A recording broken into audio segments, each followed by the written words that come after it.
Ladies and gentlemen, welcome back to your private little spot. We are officially making our first episode. Wow.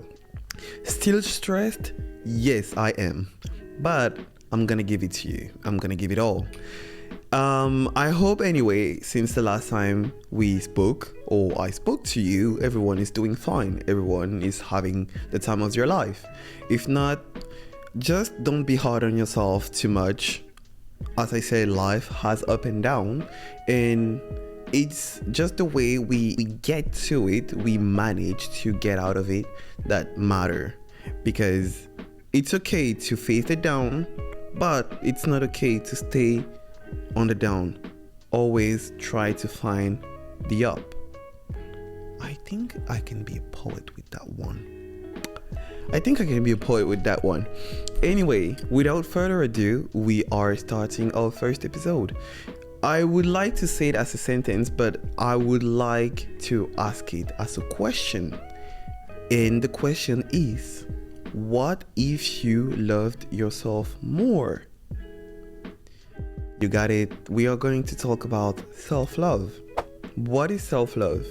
If I have to define self-love myself, with my vision of things, I would say self-love is a state that we reach when we learn how not to give a fuck about what other people think. I'm sorry, I will curse.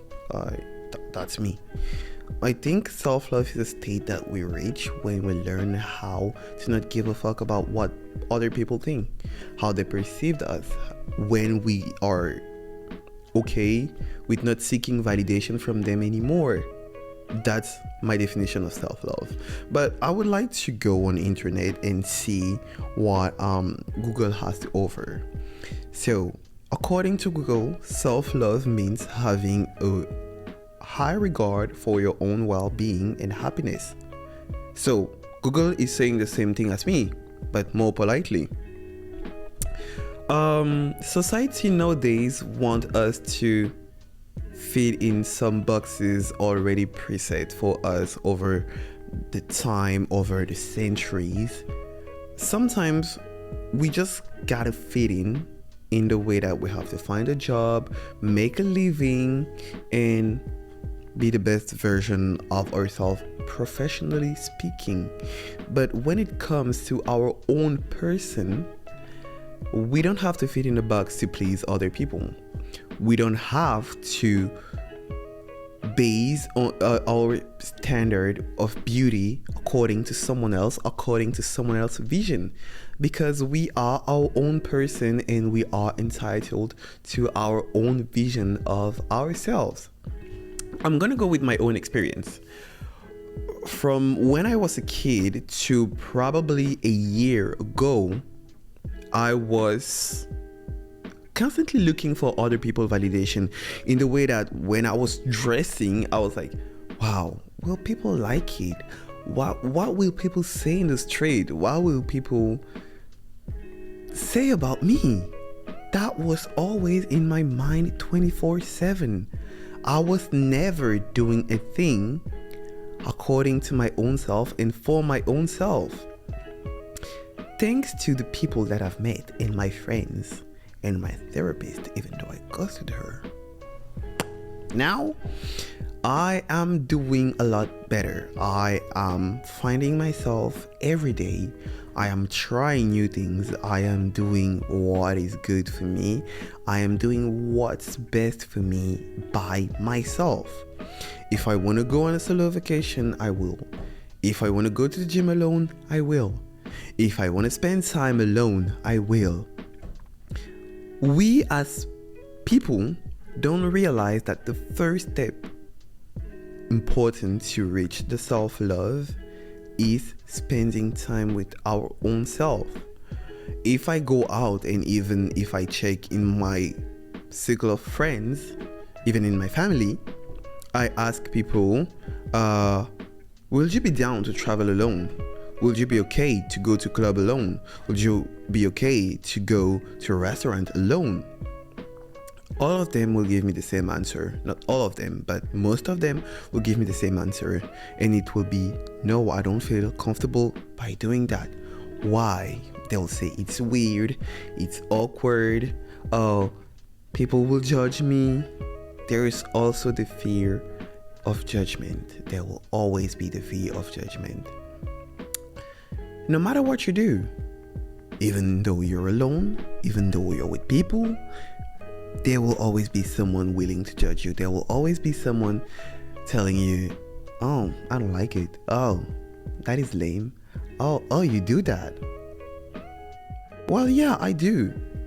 I think I traveled alone for the first time. It was 2 years ago. It was my first experience. I was doing an internship and I was so overwhelmed. I was so stressed. I was over everything. I was just give me a break. God damn. I just needed a break at the time. And just like that, I booked a trip in Greece. I took a flight. I took a hotel. I was fully with myself. If you ask me, that was one of the best decisions I've made in my life. Why?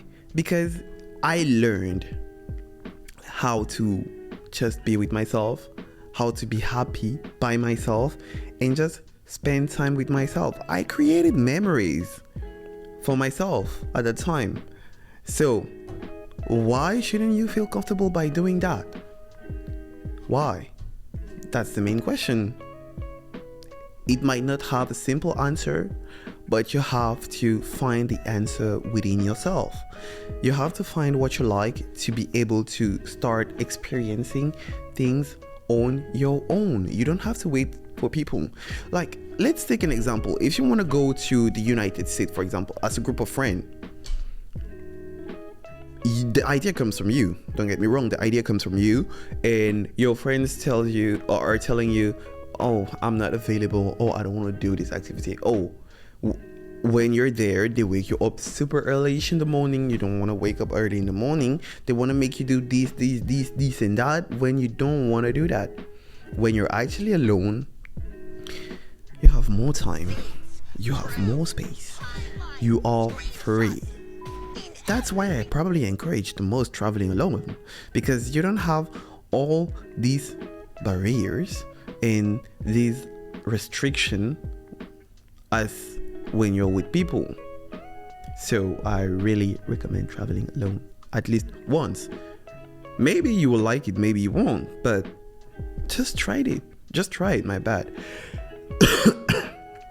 And the second step of reaching self-love for me is getting out of our comfort zone. I'm gonna take my example again here.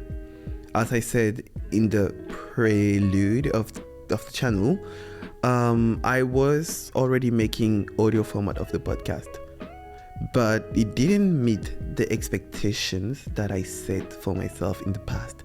So I had to get out of my comfort zone. I had to discover things. I had to do a lot of research to make it happen.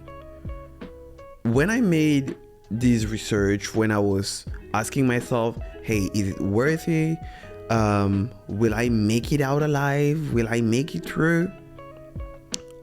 Self-doubt will always occur, but probably getting out of my comfort zone and doing this makes me happy. I don't know how I might express it physically, but I am more than happy to do this because I am doing what I like the most just with myself. My friends will encourage me, they will congratulate me, even my family. But doing that on my own was the biggest step because I was always, as I told you, self-doubt will always be here. I was always like, oh, will it work? What will people say? What will people do? Well, at some point, you just don't give a fuck. You just gotta stop. Because I did stop and here I am. And I love myself more and more for that. I celebrate my own victory. I cry when I lose. But that's the up and downs of the life. The third step is find who you are. And this might be the most complicated one, because by essence, we know that we are human. We know what we like, what we don't, but it's not always the case. So finding who you are might request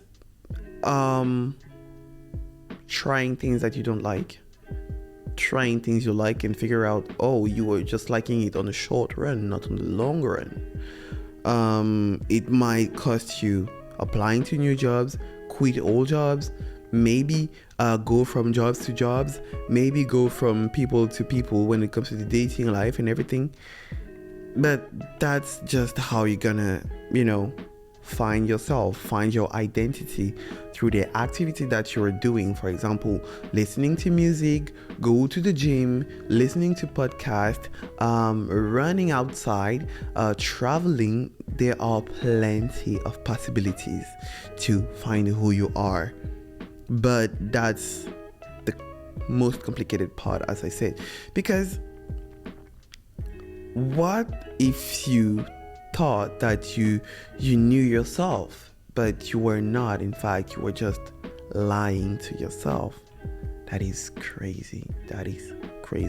I had that realization probably at 23, because I was so sure I was that person. But more the time passes, I'm like, I'm not that person. She said she ain't no diva. I'm not that guy. I'm just this guy. I just like simple things. I just like, I don't like to complicate my life too much. Finding your own person will be the hardest work you will make over here. Yeah. The fourth step will be setting boundaries. And just a reminder, my bad. The points that I'm mentioning out are not like classified by order. But if I had to classify it by order, I would say setting boundaries. So the fourth one might be the first one in here. Because when you set boundaries, you learn how to say no to people. You learn how not to be manipulated. You learn how to stay on your ground as a person. People will always come with problems to you. It's the way you react. It's the way you reply. It's the way you act. Anyway, the intrusive thoughts. My bad. It's the way you react to how people come at you. It's the way that you set boundaries with other people, and even with yourself, that you might be able to reach the greatest ground of self-love. I was someone who was having a hard time saying no. I still struggle with it, but with time, I learned that I have to say no. With time, I have to be mean if I want to be respected. With time, I learned that I have to give, but not too much. With time, I learned that I have to say no to my own self. I'm someone who likes to spend his money like he's rich. I'm not. I pay with my phone like it is really Apple who is paying. But it's not. It's me. So I had to educate myself, to adjust myself, and to be strict with myself. Because when you're strict with yourself, you know actually like, hey, this is good for me. This is not good for me. This might bring me a peace of mind. This might not. So you gotta learn how to set boundaries. And I think that's the 4 main points, according to me, of course, that leads you to the epitome of self-love. During an award event, I think it was Cheryl Lee Ralph that made a speech, and she said, you don't have to like me, you don't have to respect me, but you talking to the people, she said, when you look in the mirror, you have to just like what you look. you really have to like what you look. Because if we don't like ourselves, and if I might be mean, if we don't fuck with ourselves, what would make people like us or fuck with us? Nothing. The ground come from you. The base is you. So trust yourself. Be kind to yourself though, because in this field of self-love, sometimes we might be really hard on ourselves, my bad. But be kind to ourselves is helpful. Listening to ourselves is also, and just finding a right balance between I have to be good with myself, I have to also be bad sometimes with myself, is important. So yeah, I think that's probably everything I have to share when it comes to self-love with you guys. And there are quite few songs that I also might suggest when it comes to self-love. For example, there is I'm Every Woman by Whitney Houston, but my favorite one will be Inside Out by Ravin Lene. That song, when I have like a low moment where I just don't fuck with myself, I just listen to that song and I'm like, ooh. She's an icon, she's a legend, bitch. and she is the moment. You have to look in the mirror and be like, I'm that bitch. Words of affirmation every morning if it's needed. When you brush your teeth, when you wash your face, say to yourself, I'm that bitch. I'm that guy. I got this. Nothing can get a hold on me. I'm my own limit. You are your own limit. And if you want to go over that limit, it is the sky. So aim the sky or aim at your own self and be like, hey, I want to go higher, higher, and higher just for myself and not to please the other. Well, that's probably it. Twice. I'm gonna put the link of the channel in the video, and feel free to subscribe and share your opinions about self-love. And maybe there might be lacking information about what I said, or you might be able to correct me. I don't have the ultimate knowledge. As I said, I'm just here to share my experience with you guys. And yeah, I would love to discuss the topic more and more with everyone. And without further ado, I will wish you a great day or a great night. I don't know where you are, but have a good one. Thank you very much. Bye. Let's go with not knowing the answer is completely okay. I realized that the subject that I wanted to talk about is deeper. There is always a conflict about my dreams and my goals for the future. Beyonce said and sang unique for a reason.